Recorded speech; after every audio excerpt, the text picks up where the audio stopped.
Time we talk about the best of stories in the world of sports. It is Sports Central, and my name is Vladimir Kim. Exciting times ahead. In today's Sports Central, we'll get into the details of sporting activities around the world. And part of a conversation would center around the world of football. It's the playoffs taking center stage, especially from an African point of view. The Super Eagles of Nigeria will be facing Gabon in Morocco today, the first game of the playoffs, and afterwards we'll be looking forward to the second game of the African playoffs, which will involve Cameroon against DR Congo. Multiplicity of a conversation would be who makes it from there, goes to the final rounds, and afterwards goes to the intercontinental playoffs. And while the Super Eagles of Nigeria has been met with a multiplicity of facets, we're talking about the bonus row being indebted since 2019 according to a multiplicity of reports. And finally, the Sports Commission came out to say that the date has been cleared, and similarly, Captain of the side, William Trusekon, came out to affirm even further. Well, the world of tennis also taking center stage, the year final, and the likes of Yannick Sinner, world number 2, getting a bet of Alexander Zverev, and the world of basketball, the attraction even in the world under-17 World Cup taking place. We'll talk all of these and look at the intricacies of them. Before I get to the key talking point, Tuba David is part of the mix this morning. Tuba David, so good morning, good to see you today. Fantastic times ahead. Well, exciting morning to retain Blyden, and we're looking forward to the D-Day, which is today. Nigeria facing off their opponents, Cameroon in the other game as well, also facing DR Congo. Well, I wouldn't really want to say much at the moment, but I think it's the day we've all been waiting for. Just one leg of the affair. If you lose, then you're out of the competition. If you lose, you're out of a competition. It's that conversation. We'll see what happens for the Super Eagles of Nigeria. We're going to talk about all the possibilities around this particular game, the injuries, players that are available, who gets to start, who gets to follow through. Would be a conversation. But first, let's start with the world of tennis. The ATP final days taking place in Turin.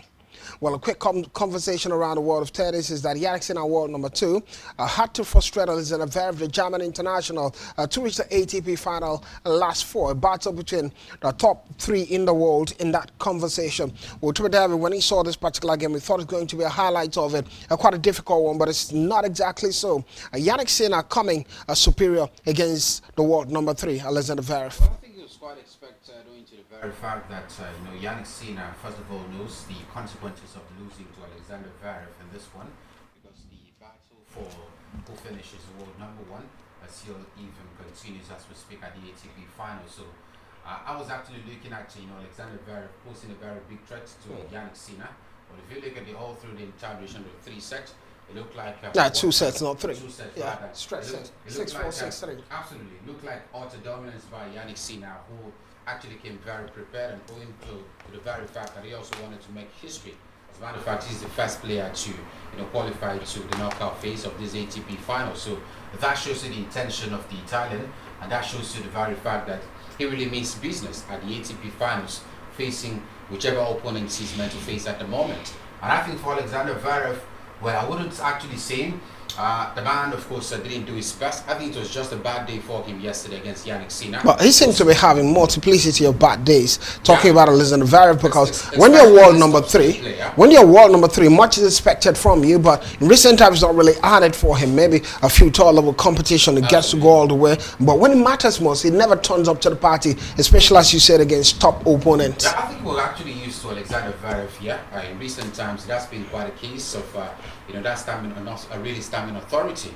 I think most you actually say about Alexander Zverev is once in a while, of course, top with the big guns. Yeah, maybe get to the semi-finals of a tournament, meet a world number 1, it's over. A world number 2, it's over. Well, what gets to happen getting to the finals of major Grand Slam events? That's where you wouldn't actually see Alexander Zverev. And most times, I got to look at him in the same bracket with Daniel Medvedev.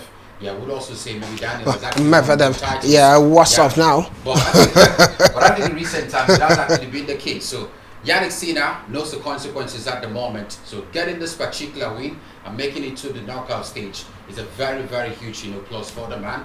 And he hopes and maybe expects what happens for Carlos Alcaraz in the other game expected today. What happens for Carlos Alcaraz in the other game expected today? It's the multiplicity of observation in this one. If Carlos Alcaraz gets to win it, he solidifies his position of world number one till the end of the year. And well, the other game that took place was Felix Osimhen adding up the number, getting a better of Ben Shelton despite losing the first set. Lost the first set 4-6, but got a victory in the second set 7-6, and the third 7-5 in that direction. Some games will be taking place today. We'll look at some of these games. Taylor Fritz against Alex de Minaur. Remember, Taylor Fritz lost to Carlos Alcaraz, and now we're taking on Alex de Minaur. Alex de Minaur got a win in the last game for, I think it was against Ben Shelton, and now we're talking about Carlos Alcaraz against Lorenzo Musetti. Well, to David, let's talk about Carlos Alcaraz because you mentioned it earlier on. A game that's taking place today now. Carlos Alcaraz against Lorenzo Musetti. If we start with Lorenzo Musetti, he's the third Italian in the history of the ATP finals to have a victory at it. The first one was Yannick Sinner, then world number one defending champion of this tournament. And we talked about Matteo Berrettini also finding the balance, but Lorenzo Musetti, a debutant in this one, and also getting to get his first victory. But now he's having an up-to tax, a big tax against Carlos Alcaraz. If Carlos Alcaraz wins the game today against Musetti, what it means is he becomes world number one till the end of the year, a closer year being world number one, despite whatever happened at the end of this tournament, even not winning it. If he wins this game, it's still going to be world number one until the year closes. But Lorenzo Musetti might want to build that momentum from beating his opponent in the first game and a second game rather, and solidify his position to the knockout stage in this particular encounter against Carlos Alcaraz. Well, a very difficult game, I must say, for the man Lorenzo Musetti, owing to the very fact that Carlos Alcaraz knows a win here will propel him to being back to the top of the ATP standing. So it's really going to increase and pushes him into the knockout stage of it. Absolutely. And if he also makes it to the finals, that's more points for the man Carlos Alcaraz. He stand nothing to lose after getting victory later today against Musetti. Yeah. And also look at Musetti.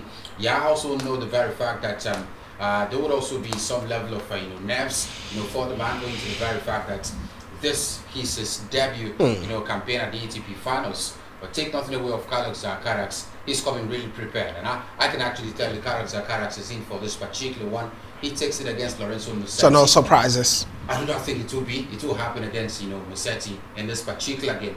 Knowing fully well, if I get victory, I return back to world number one. So you have to get this particular victory in order to usurp Yannick Sinner. So I think with that particular thing at the back of his mind, and that call to return back to world number one, he will certainly get the win. Well, not necessarily returning. He's a world number one at the moment. Carlos Alcaraz in the ranking point, and Yannick Sinner world number two. But if he gets the victory, he closes the year being world number one. And it's that conversation. Meanwhile, meaning that at the end of it, we'll talk about 2025 year. Who was the world number one in 2025? We'll say it was Carlos Alcaraz by that standard.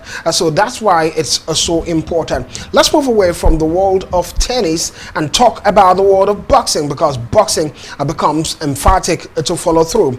In the world of boxing, it would be Anthony Joshua sitting to face Jack Paul.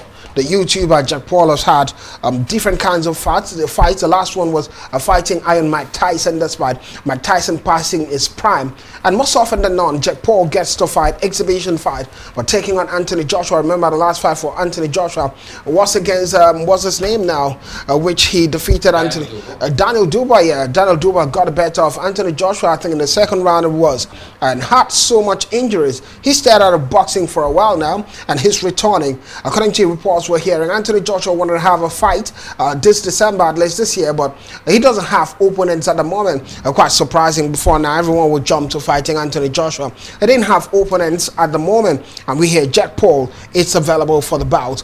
The bout can take about, when we're expecting it, the fight will take place on either 19th or 26th of December. We'll talk about David.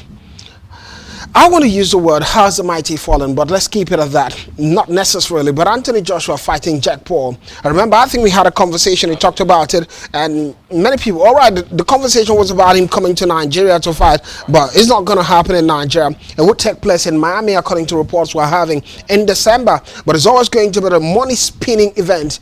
Anthony Joshua said he's a businessman. Is this a real-time business for him? Well, I think maybe maybe it's also a business for him because we're also looking at a crowd that would definitely trip into the stadium to get tickets and watch this particular bout. Jack Paul, not the biggest of figure in terms of boxing. Comes to mind, that it actually attracts a whole lot of persons to turn out their mass and watch this bout. Jake Paul, a YouTuber, how long has he stayed in the boxing ring? Yeah, he's been around. 3 years, I think. Yeah, not too long. Not up to 3. But he's getting popularity to be a YouTuber. Absolutely, he's getting popularity because of some of the bouts he's also being engaged in since he made that introduction into the boxing ring. Yeah.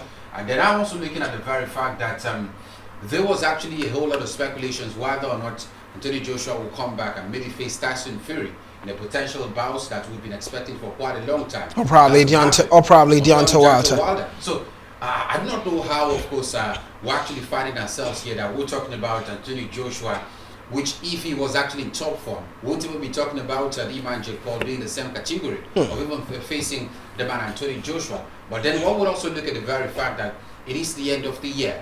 Maybe this could also set the tone for a fresh beginning by 2026, which to me totally is not actually bad for Anthony Joshua at the moment. But I'm looking at the quality of Jake Paul. I look at it side by side with Anthony Joshua. It doesn't really match for me. And so the other conversation, maybe it could be a shocker in it. Yeah, not at all. It could be, but I'm looking at it as I'm actually looking at it as an exhibition bar because nothing at stake aside the money. Nothing really at stake for the man at the moment. Well, that's something it's like there are fights that are not necessarily about exhibition, but a title isn't at stake. Maybe it helps in the ranking point, and this doesn't. The ranking point. And I'm also looking at the man who's been out of the ring for quite a long time. So this could also be quite a game or a bout rather, which sets the momentum for him ahead of next year. But I think if he fights Jake Paul after now, we should actually be going back to conversation about fighting lesser opponents in the heavyweight division.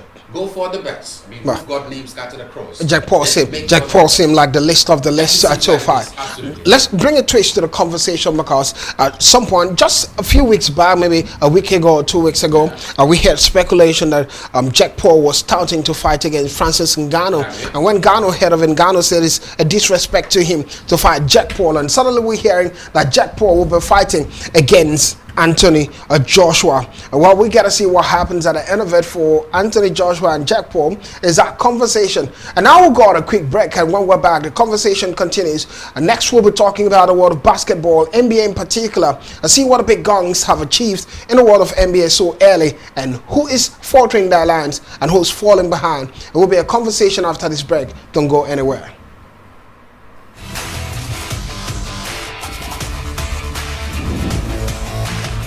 Now football.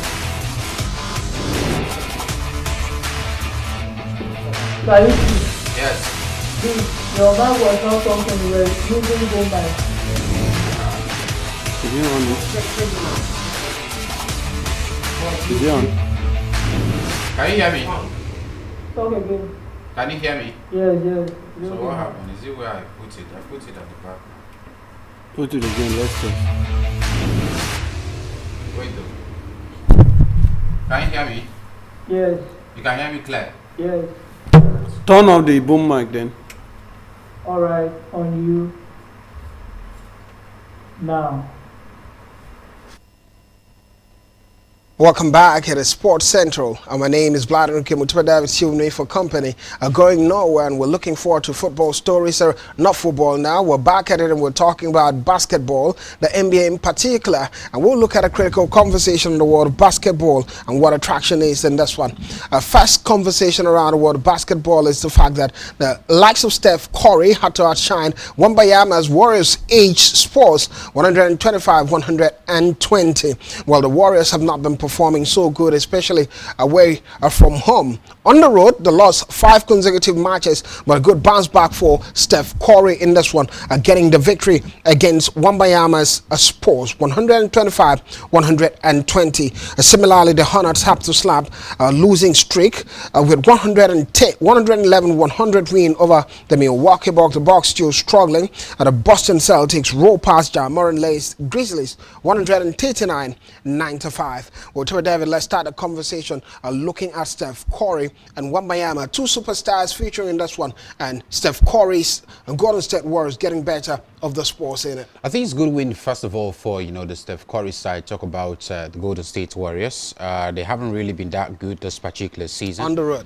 Yeah, on the road. In particular. Yeah, because I look at I look at the game, the early hours. As they seem not to have problems at home. At home, yeah, they're very comfortable. And I also look at the point actually amassed by Steph Curry. Yeah. Incredible, over 40 points. 46 points. 46 points. That shows you how incredible it was actually been for the Golden State Warriors in this particular game. Well, for the Spurs, I do not know, I would call it a temporary setback because this is their 10th loss of the season with over 9 victories they've Probably gotten. one of the biggest tests for them. Maybe I could also put it that way because especially when you take an offensive side like Steph Curry's Golden State Warriors. With a whole lot of course, players who can actually pose major threats individually. So I think it was a big, threat for the Spurs side. But now the question beckons how they can actually, go from here, move past this particular defeat, because most times when you get defeats from a very tough franchise, it takes a whole lot of time for you to go through your mind, and then you return back to winning ways. I hope it won't be the same case for this side, the Spurs at the moment. They've really had a good start to life this particular season, and I just we continue that way for them, maybe by next game. But for the Warriors side, a statement win, I just wish it continues this way away from home. And many wishes for the Warriors, the Golden State Warriors, but for the Spurs is that conversation. Victor Wembanyama having 31 massive points for them, 15 rebounds and 10 assists, but it wasn't enough to change the narrative. The Phoenix Suns against the Dallas Mavericks, it was the Phoenix Suns getting that victory 123 over 114. What we talk about, Booker having 26.9 assists, and Williams for the Maverick just 17 points, 9 assists. The Lakers being beaten by the Thunder. Well, let's have a bite about the Lakers team. Somewhat somehow, their performance has not been high up there comparatively. They were beaten 121-91, and guess who turned up to the party? The name everyone knows when it has to do with Thunder now. Shaggy Just Alexander, always being the dominant force for them. Well, a total of 30 massive points, now 9 rebounds. Luka Doncic not being able to do enough for the Lakers, 19 points, 7 rebounds, 7 assists. So of course, an unwanted result for the Lakers, I must say, because I look at the Lakers, I look at what they were able to do. That was on Wednesday, where Luka Doncic scored the highest number of points for the side. Austin Reeves also had that same number in terms of, total numbers. He's actually amassed this particular season. And I also look at the Oklahoma City Thunder. Well, I understand the very fact that that's still one of the best sides even this season. It's like they're the big boys now. Absolutely. I mean, you look at the level of consistency by the side and other franchise. You look at the fact that they've got the better results against the other side in terms of how many games they've lost, how many wins they've had this particular season. But I think for the Lakers now, a very big and statement call. Just like I said, 12-1 for the Thunder, 12 on the road, 1 loss for them. Just 1 loss. 6 wins at home. No loss for them at home. That shows, talking about the Thunder. That shows you how clean they've actually been this season in terms of confidence. And it looks like it started growing last season after they won that NBA title. So I look at the Lakers this particular season. Just like I said at the start of the season, my concern would always be about the fact that they do not have a whole lot of names anymore in that side. Take away look at Doncic. Whenever he doesn't turn up, maybe you talk about Austin Reeves. What happens to the Lakers? What happens to other players? Now LeBron James is not with the side at the moment due to injury worries. Can the Lakers, of course, have other players who can actually step up for them, aside from Luka Doncic, who's in recent times haven't really been consistent in terms of the number of matches played, and maybe Austin Reeves, who's also maybe a big name now at the moment for the side. So I think that's my concern for the Lakers. The more they actually have players who can turn up without some of these superstars being part of the side, the better for the side. But if he continues this way, it might just be a case of inconsistency for the Lakers all through the entire duration of the season. Well, it's always going to be a big jump for the Lakers, especially when they're taking on the OKC. OKC have been the best team from last season they want to talk about, and moving further, this season has started the most. The numbers are stuck in their favor. 12-1, 12 wins, 1 loss away from home, and at home, 6 wins for them, no loss. It shows how good they are. And sadly for the Milwaukee Bucks, their performance has not been very good away from home. Milwaukee Bucks have 7 wins, 5 losses at home. Rather away from home, 3 wins, 3 losses. At home, 7 wins, 5 losses. They also lost against the Hornets, 111-100. A question about the position of Giannis Antetokounmpo, the Greek Nigerian, and what a future holds for him and his franchise. And now we'll go on another break, and when we're back, the conversation continues now, taking center stage on the world of football. We'll be talking about the playoffs, the Africa's playoffs in particular. Victor Osimhen and Ademola Lookman, can they do it enough against Dennis Bonga? And we're talking about Pierre-Emerick Aubameyang of Gabon. It will be a conversation when we're back from the break. Don't go anywhere. Aubameyang.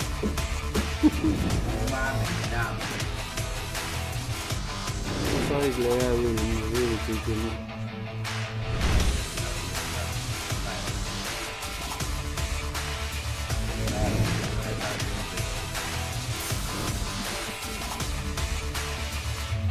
It's a hat trick. Alright. Back to you now. Welcome back. It's still Sports Central, and my name is Vladimir David. Going nowhere, still sticking with me for this one. Let's take it further and talk about football stories around the world. And football, here we go. Well, we begin a conversation from the world of football because I'm looking at the time we have left and the multiplicity of conversation. We shouldn't keep too long time because we have to be so explicit about the analysis regarding the Super Eagles of Nigeria. So let's start with the Under-17 World Cup. The Under-17 World Cup taking to the knockout stages. 9 African teams out of 10 made it to the knockout stage. A couple of them qualified. Senegal topped that group and performed quite well. And the rest of them, most of them qualifying as best losers. But we have 9 African teams featuring the knockout stage of the World Cup. Only one team was knocked out. I think it was Ivory Coast, right? Ivory Coast knocked out from the group phase of the Under-17 World Cup. Well, Zambia will face Mali. Senegal meeting Uganda. It enters the knockout stage of the Under-17 World Cup. Quite a sad one when they have some of these African sides knocking themselves out of the knockout stage of it. Well, the games that are taking place, the tournament starts tomorrow. The round of 32, Portugal against Belgium, Zambia against Mali, Switzerland against Egypt, and France against Colombia tomorrow. Argentina take on Mexico, Ireland against Canada, and United States of America against Morocco tomorrow. Brazil against Paraguay tomorrow. South Korea against England on Saturday. Senegal against Uganda. That game takes place on Saturday. Italy against Czech Republic on Saturday. Japan against South Africa on Saturday. Germany against Burkina Faso. Venezuela against North Korea. Austria against Tunisia. Croatia against Uzbekistan. We'll want us to dwell on it. We'll get to talk about the game proper tomorrow. Now let's switch gear and talk about the one that concerns us the most. Well, the playoffs taking center stage in Morocco, Rabat in particular. What we've been looking forward to, let me build a conversation this way. While the World Cup qualifiers were taking place, many Nigerians didn't believe the Super Eagles of Nigeria would be able to get to this level. Well, the future will look bleak somewhat somehow due to a rule from FIFA and CAF, Eritrea withdrawing from the group stages of a competition. It meant the second place team would have to dock points that they've gained against the lowest ranked team in that group. And by that progress, Nigeria had beaten Benin Republic in the last game at home in Uyo 4-0 and finished second in that group behind South Africa. And when the docked of point took place, Nigeria somehow qualified as one of the best losers. In fact, the last slot ahead of Burkina Faso. And now they'll be facing Gabon. Gabon finished second, just 1 point, different from Ivory Coast in that group. So top side definitely in this one. They have their superstars, but the stacks. Which side does it favor now? Looking at all the brouhaha that happened in the Nigerian camp, they didn't train, I think, day before yesterday. Tuesday, they trained yesterday after the date issue was settled. So we're looking at all of these, how this could affect the team and the Gabonese side moving forward. Big superstars stuck in this one. Where does it go? What happens to the Ultimate David? Well, first of all, I'll start with saying it's a game of tension. I must actually put it that way because, like it or live it. Tension for who? Tension for Nigeria, particularly, because I also look at the level of preparation for Nigeria. They have the most to lose. Well, I do not know why that Gabon doesn't have it, because both nations are actually looking forward to qualify for the World Cup. As a matter of fact, I think my only concern for Nigeria, it wouldn't be about, missing training on Tuesday, specifically because they trained, I think that on Monday they trained. They didn't train on Tuesday, but they trained yesterday, late in the evening. And I'm sure they'll actually train today as well before the game starts properly later in the evening. My biggest concern will be how the team approaches this particular game and what Eric Sekuchel, the caliber of players he will be picking, especially for some positions where we do not have regular names, like the right back position where La Aina is not there. Bryce Samuel is available. Yeah, okay. Most likely he's going to start. That could also be count for something. Like, also you're looking not at having Semi Ajayi. Semi Ajayi not part of it. So you're going to have Zaidu Benjamin. Sanusi on the left, particularly Bruno Yamachi. I think he's also with the squad, but I do not think he will actually start this particular game. We're looking at possibility of having this man, Benjamin Frederick, absolutely fantastic. Maybe pairing with Calvin Bassey, but one other coach we wait for the lineup to come out, and then we talk about it. My only advice for the Super Eagles would be about starting the game on the front foot, knowing fully well that the Gabonese side are coming very prepared. As a matter of fact, they have more points than Nigeria. At the group stage before coming here, was Nigeria's group stage, opponent, the group of death? No, I do not think so. Yeah. I think they were actually, of course, not starting the game on the front foot at the very stage of the qualifiers. That's why they are here at the moment. So Gabon were absolutely fantastic. They were very fantastic. In 10 matches, they won 8 of them. Drew 1, lost 1. Absolutely. And that speaks volume. So that's hardly when he performed like that, he's not qualified for the nation, for the World Cup. It speaks volume how good other teams were actually good in your group. How difficult it was. So for Nigeria's point of view, that began to pick form in the last 6 games. Absolutely. They've really improved. 4 wins for them, 2 draws in the last 6 games. So they have to take this game seriously. Take the game to the Gabonese side. If you can score 2 early goals to settle the nerves, very good for you. I think that would also go a large way to, of course, helping Nigeria. Maybe in the second half of the game where they can actually make a few changes for the side. Eric Sekuchela and the boys have to know that every goal scored in this game is very consequential. I mean, if you have the Gabon side score first, you never can tell. They play low block up until the end of the game. I can understand you're really looking at this game from a Nigeria's point of view. But Gabon has been absolutely fantastic. Yes, history might play a role. History favors Nigeria. This will be the 10th time they'll be facing each other, Nigeria against Gabon. And Nigeria's gotten 5 wins, 3 draws in that direction and 1 loss. So this would be the 10th time Gabon has only won once against Nigeria. Far back in the last 2 decades, both teams have not faced. The last qualifier, which the Super Eagles won 2-0, was a far back early 2000 it is between Nigeria and Gabon. But the biggest threat in this, we want to look at it from a Nigerian point of view. Many would say Victor Osimhen is a threat. But for the Gabonese national team, the MLS superstar now, Dennis, have been absolutely fantastic for Los Angeles FC. He scored a pair of goals in the qualifiers, one of the top scorers. How big of a threat is Dennis Banga in this particular one? Because everyone is talking about Paramira Aubameyang, but no one is really looking at Dennis. I like the fact that they've got, of course, attacking options, not just Aubameyang, in case many Nigerians were actually looking at the only striker in that particular team. So now we've got about 2 options up front for the Gabonese side and 4 Nigerian defense to also contend with.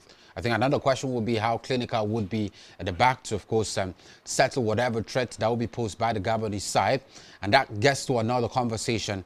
Will William Trostikong, the captain of the side, start this particular game? Of course, at the expense of the likes of Fredericks and the man Calvin Bassey. I think particularly for me, if I was in the case of advising the man Eric Sekuchela, I'll go for the young defenders. Calvin Bassey, Fredericks in this particular end, both players solid enough to, of course, start this game. There shouldn't be any room for excuses or mistakes, because mistakes could actually be very costly. If we had those 2 young centre-backs, it could also, of course, go a long way in helping Nigeria defensively and even offensively going forward. Oh, well, it could help Nigeria defensively going forward. And quickly, what we're talking about, we hear that Cameroon has been hit by injuries ahead of the DR Congo conversation, the DR Congo game, which takes place after Nigeria's game. 8 p.m. is the time, Nigerian time. The likes of Choupo-Moting has suffered a knee sprain, while Zambo Guiza pulled out on Tuesday training session with a hamstring injury. Big superstars for Cameroon wouldn't be available for the DR Congo clash. While on the other hand, we hear that FIFA has cleared 2 players born in Belgium to be part Belgium-born stars to represent DR Congo. Trying to pick up the names. Celtic forward Michael Ange. We're talking about Balikwisha. Forgive me, I didn't mother the name that much. Balikwisha anyway. Well, Standard Liège goalkeeper Mathieu Polo also being available for Congo against Cameroon in the playoff semi-finals. And both players have Congolese family ties and were born in Belgium. So it takes the stacks even further to David for them, and it's that thing to talk about. And well, on the other hand, there was speculation about, well, just have a bite on that game before we talk about European football. I think Cameroon are, of course, at the moment, the very team I'm actually more concerned about because it started at the national team level. Coaches debacle left, right, and center. Yeah, with Foot president. Yeah, now it's transpired even further. Transferred even to the players, and now also having injury concerns. Those players are regular names for the Cameroon national team. Biggest African names you could think Absolutely. of. So how do they miss out against a DR Congo side who are much prepared? Wow. Not a good thing to happen to a very nation, big game, especially at this point of the game. Well, Joan Laporta has said that Messi return to Barcelona is unrealistic. I agree with him. Not for debate. I agree with him. And Messi by now should be thinking about when he's going to retire and not. He went to the Camp Nou before hitting the national team. He just had to visit the playing Spain, right? Absolutely. So just visit the Camp Nou to see what the construction work is up there in Camp Nou. Very soon the stadium, the Spotify stadium, could be open as soon as possible, but always going to amid social media views. Absolutely. Over 24 million views in 2 days, beating Cristiano Ronaldo's record. When they won, I think, the Nation League, which Cristiano Ronaldo posted, and when he got engaged to his girlfriend. Absolutely. Georgina. Well, big superstars, and their posts are even they're competing with posts now. Before they were competing on the field of play, are being influencers now in the Euro Cardiff to host opening match of the Euro 2028. Also here in the Euros that the Etihad Stadium will handle about 5 matches, and Wembley Stadium will handle the final of the Euros 2028. I mean, while Liverpool are getting nothing from new Salah tactics, Carragher says, I don't know, Carragher with it again, but Salah seemed to be at a difficult point for him. I mean, while ex-Chelsea midfielder Oscar is in hospital after abnormal fitness test. Well, I hear he's improving in the hospital. Absolutely. Oscar, I say he's going to China, averaging about 24 million pounds every year. He's really stacked up money for himself, and now I hear he'll be retiring from football. Well, it's the most time allows to take when it has to do football stories around the world of sporting activities and Sports Central. With David, we have to close now. Thank you for being a part of it. A pleasure as always. I just wish the national team of Nigeria all the best today. Well, many wishes for the Super Eagles of Nigeria from David and the crew from Spectrum TV. But for me, I just sit tight and watch. My name is Bladen Rukem. It doesn't make me less patriotic. My name is Bladen Rukem, and I'm saying bye-bye. Thank you for being a part of it, and thank you for watching.